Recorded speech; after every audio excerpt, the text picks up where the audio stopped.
এটাই ভালো হবে। তুই এই জায়গাটা একটু ঝাড় দিয়ে থালা বাসন গুলো ধুয়ে ফেল, আমি ফুটবল ল্যাংচিকে ডেকে নিয়ে আসছি। এই পল্টু কাকা, এই নাচ করলে আমার খুব খিদে পেয়ে গেছে, আমি এক্ষুনি খাবো। হ্যাঁ খাবি খাবি, আর একটুখানি দাঁড়া, তোর বাবার ল্যাংচিকে ডেকে এনেই বসে পড়বো। আরে গুরু, তুমি ওদেরকে ডেকে আনো গিয়ে, আমি ততক্ষণে এদিকে ফাটাকে খেতে দিয়ে দিই।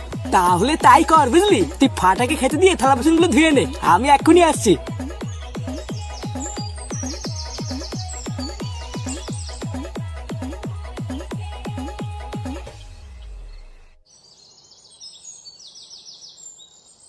এই কি রে, সে কখন গেছিস তুই? আর ফুটো এতক্ষণ লাগে নাকি?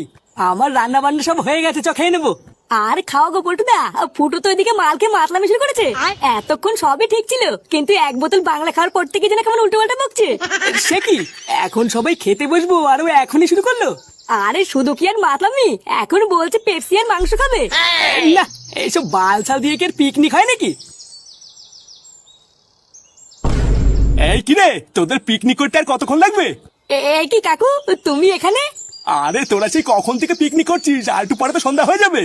তাই আমি ফাটাকে নিতে আসছি, ওকে নিয়েই চলে যাবো। আরে হ্যাঁ কাকু, এই আমি কেবলই ফাটাকে খেতে দিয়ে আসলাম।